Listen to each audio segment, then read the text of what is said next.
We're going to be looking at Yahuwah's covenant calendar, and we're going to examine how it removes the rubble of tradition.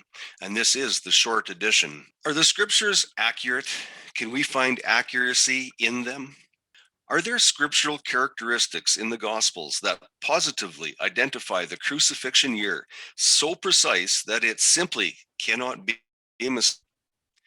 Can you verify your beliefs in the scriptures? Are you able to provide the texts that follow them? Does Yahusha's life begin at conception? And what about after the Feast of the Jews? What was Yahusha observing in the tabernacle 3 days later? Which statutes was Yahusha then fulfilling? Was he fulfilling prophecy? Did you know he was not lost? Was there really a midst of the week fulfillment, as we see in Daniel? Or was the crucifixion on a Friday? Was Yahusha a lamb of the first year according to the statute in Exodus 12? Or was he a lamb of the third year?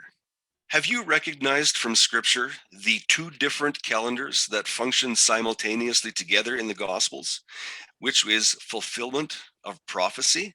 Do you know the Gospels recorded 2 Passovers in one day? And have you ever heard that the Matthew and John's writings declare a phenomenal 12-hour offset at these 2 Passover timings? Do you know the scriptures? Do you know all of this information is documented with the dawn-to-dawn reckoning of Yahuwah's covenant?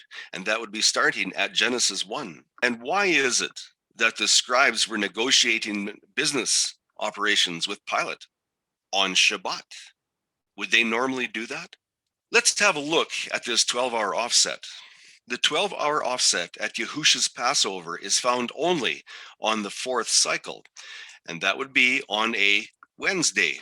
According to Daniel 9:27, Passover must be found on a 4th cycle. If you look on the left side of your screen, you'll see in that blue box Abib 14 on a Wednesday. Yahuwah's covenant calendar begins the day with the dawn twilight, right where that red marker is on the left side.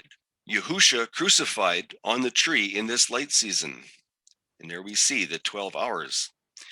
The lunar solar calendar began its day 12 hours later at sunset.